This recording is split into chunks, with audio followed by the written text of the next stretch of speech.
Hey, Squishy. Just here to meet somebody. Pen's taking on a new student.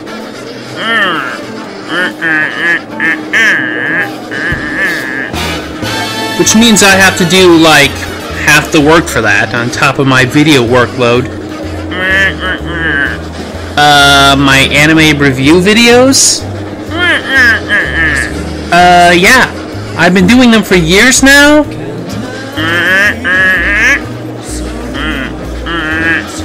I'm on YouTube!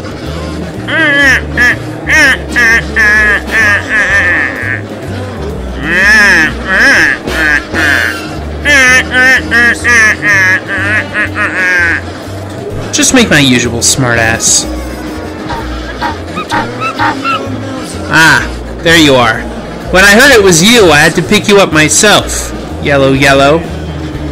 It seems as though you've gained quite a reputation since we last met. Yes, that was it. Wow, what do you think of becoming Pen's latest student?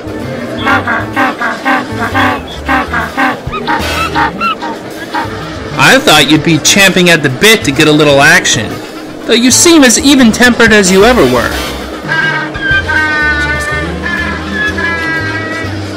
Well, Pen doesn't mind trouble.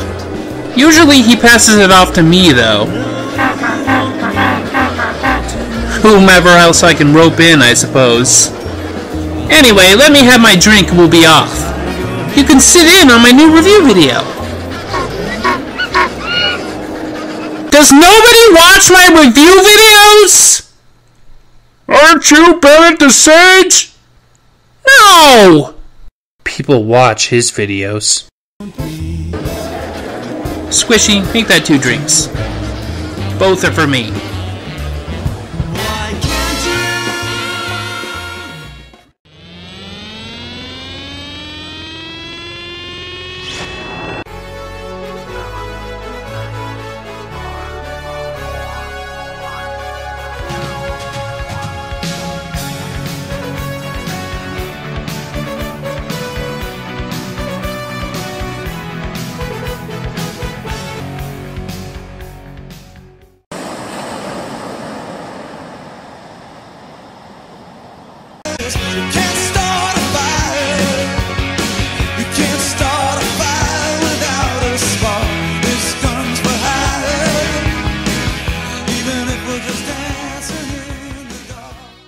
Hiya! Penguin Truth here, time for Otaku Evolution. This week I'm taking a look at an anime that's one of several featuring characters with specialized superpowers. It's sort of like the way you see superpowers in Western comic books, where characters gain these abilities either by birth or genetic tampering or the sort, instead of training to manipulate energy as you get with most shonen fodder. Whether they be quirks, orders, branches of sin, ESP abilities, or stands, I've always found these kinds of superpowers in anime to be interesting, even if the shows are somewhat lacking. At worst, the shows end up being entertaining train wrecks, like Big Order. Maybe because, while we all believe we can work hard and gain some higher form of ability and strength, it's also nice to think that perhaps there's some inborn talent that will just appear one day without much effort. Much in the same vein, we have the superpowered assassins in Darker Than Black, working for the Syndicate to silence, well, basically each other, so that the secrets of their powers don't get out. But unlike those previously mentioned types of superpowers, there's always a payment for use. To use an FMA term, an equivalent exchange of sorts. Darker Than Black is a 26-episode TV anime from 2007 produced by Studio Bones. It concerns the existence of superpowered beings called Contractors, people with extraordinary gifts that began appearing after a spatial anomaly appeared in South America. After the anomaly disappeared, taking with it much of the land, another one appeared in Tokyo, which is closed off by a giant wall. Also, the sky's stars have been replaced with fake ones, every one tied to the lives of each contractor. The contractors all have to do some specific, usually mundane task in order to use their abilities, called remunerations, thus fulfilling a contract of sorts. No, not that kind of contract. Contractors have it bad enough as it is, what with the muted emotions and constantly being hunted down by the law or the syndicate our protagonists are working for. But then again, who has it worse from whom? The contractors or regular humans? Our main protagonist is Hei, a veteran operative who mysteriously lacks the need to pay a price for his electric-based powers. He works alongside Yin, a spirit medium called a doll, a guy trapped in the body of a cat named Mao, and a human handler named Huang, who's sort of a bigoted asshole. Together, they kill people! Mostly bad people, but yeah, they're our heroes. Killers. I guess you should have listened to your buddy. Working within the Tokyo Metropolitan PD is Public Security Bureau Foreign Affairs Section 4, whose specialty is contractor crimes. The public at large is unaware of the existence of contractors, but with the increasing frequency of, let's say, the rowdier ones, it becomes increasingly difficult to cover that up. On the ground, they're commanded by Misaki Kirihara, from which we get a different POV role, as she tries to uncover the secret behind the activities of contractors in Tokyo in general, and locate star code BK201. Hey. The cops work in concert with various agencies, including the observatory lab that keeps track of the activities of contractor stars, which shine brighter when their powers are being used. Misaki has a friend working there who gives her the inside skinny when she can. The chief observer is an old woman who speaks in riddles. Shining, they dance across the galaxy. Shining, they sing of yearning. Shining, they sing of madness. Nothing can stop them from keeping their divine appointment. As rivers enter the sea, neither you nor I can stop them. There are other factions in the narrative too, MI6 being a pretty big presence, with the introduction of Ice Manipulator November 11th, Weather Controller April, and a doll called July. November 11th is basically the most awesome character, James Bond with superpowers. Naturally, him being really awesome and, icing his enemies, he doesn't get a happy ending. And no, it isn't lung problems from the smoking. He knows. Trust me.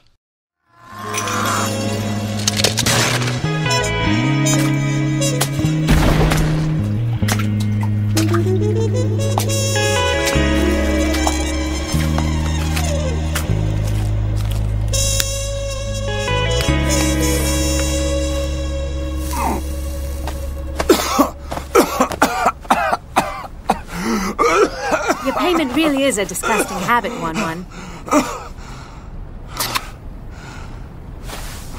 The show is mostly episodic for a while, uncovering little bits of the larger picture as it progresses.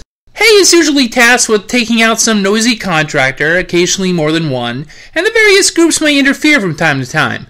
It isn't until the introduction of a contractor named Amber that the main plot gets a jump start. When Hei and his sister Pai were agents fighting in South America, she was there as well. When she arrives in Tokyo, she makes quite the impression with her colleagues. Hei, for his part, is initially determined to get answers about his missing sister from her, or kill her. If you join us, join me, you'll see her. I promise you. But what if the price for seeing her plunges this city into darkness and chaos? What will you do then? I'm sick of your riddles. Nobody move!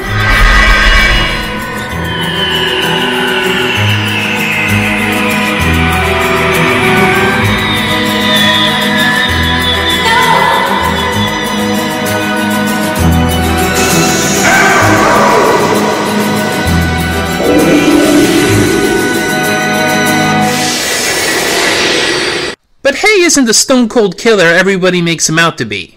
Not all the time. He can be brutal and cruel, to be sure, when he's all business. But unlike a lot of contractors, he finds that he has the ability to empathize with human emotions and not be tied solely to logical pragmatism like the others. Even in his work, he can be somewhat compassionate, even to those he has no particular reason to be. Take, for instance, his interactions with Havoc, a contractor who actually lost her powers and became, for all intents and purposes, normal. During the war in South America, she was a dangerous and vicious agent, and Hay takes precautions to, interrogate her harshly. But soon after, his demeanor changes towards her, showing pity and even friendship. The sensitive contractor, huh?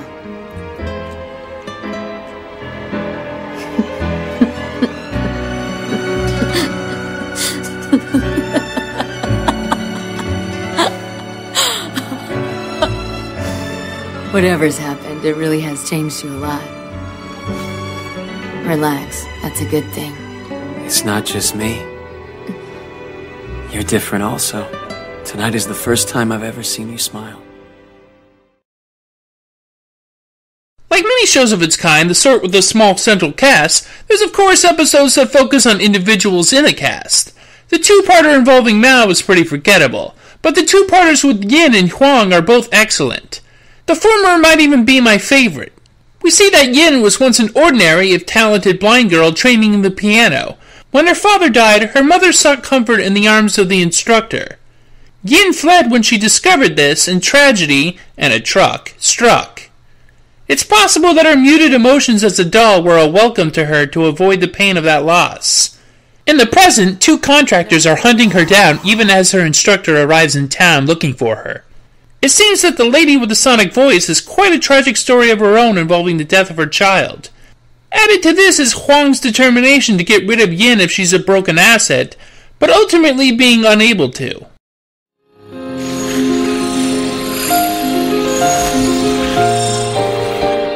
What the hell? Dolls are not supposed to cry.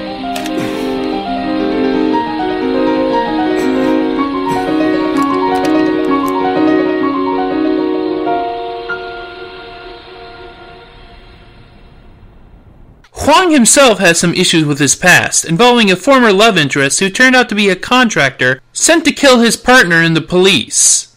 He confronts her as they're forced to work together to infiltrate a cult worshipping the Devil's Gate anomaly. But things are much more complicated than the grumpy old man had figured, and hopes rekindled are once again dashed. And then there's these assholes. These assholes are just the worst. They're the worst characters. Nearly every scene they're in is utter death in its cringiness. The best you can get from them is the scene where the Otaku girl and her friend take Yin to a diner where they try to figure her out. Other than that, they just seem to get in the way of the story.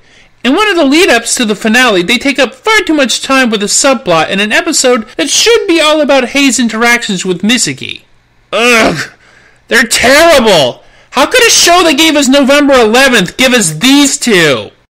Another player in the events of the series is the organization called Pandora, ostensibly a laboratory for examining and maintaining the Devil's Gate anomaly and exploring its effects on both humans and contractors. Hay even goes undercover in a two-parter that sees him in contact with a syndicate insider, the lovely Mina, who is best girl. Listen to me. Don't try to shoulder this burden by yourself. You'll feel better if you talk with someone. Why? Why all this concern for my feelings? But we all know why we really watch Darker Than Black. I mean, it's not for the complex themes and emotional resonance. Sure, it has some of that, but not much. It's not a weighty show. It doesn't speak to any great truths, really. We watch for the awesome contractor powers, and there are plenty of them. There's a guy who can turn high-pressured air into deadly bursts. There's a girl who can summon fire at will. There's a dude who can take a chunk out of whatever his blood touches. There's a kid who can explode anything his fingerprints are on. There's a lady who can rupture organs. There's whatever this is, it's cool. I'm a sucker for this kind of thing. Even if the plot sucked, which it doesn't, I'd still watch the show for this. I wish there were even larger scale contractor fights.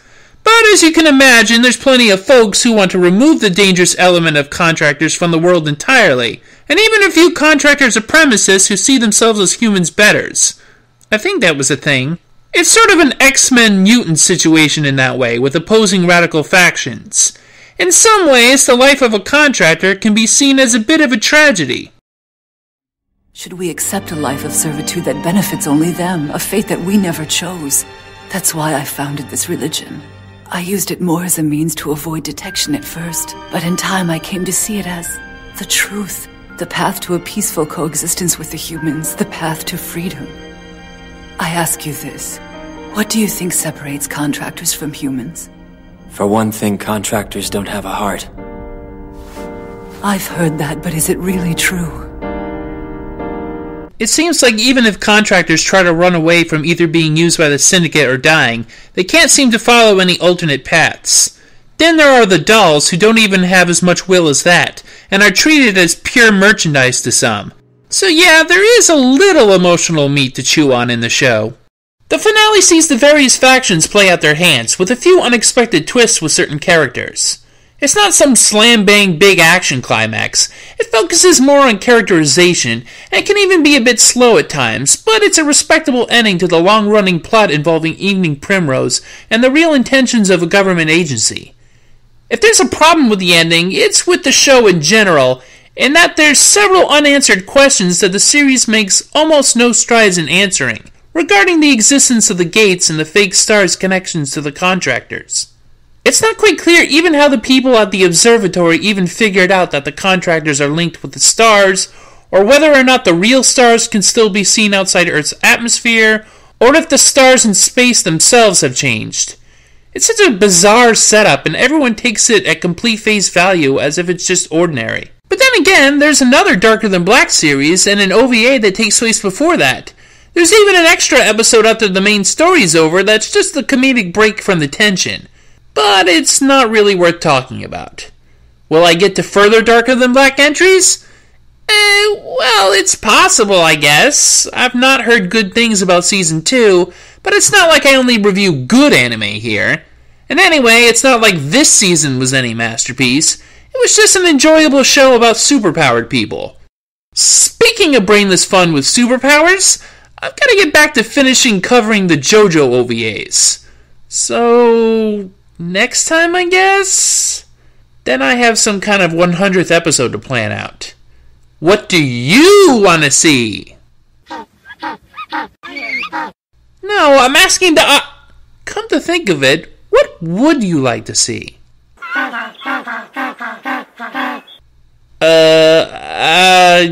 This is, pre-training. Say, how good are you with Adobe Premiere? Never mind. Do you think I should do a Miyazaki film? Or maybe a Shinichiro Watanabe anime? Bebop is pretty much out of the question for this year, but... Oh, yellow. We've got to watch at least one season of LOGH together. You won't regret it. See ya! They have it! It's mine. No way it's mine. You have no idea how long I've been looking for this. Laura's fanfiction is extremely rare. Exactly. That's why I want it, so give it up! You can have it when you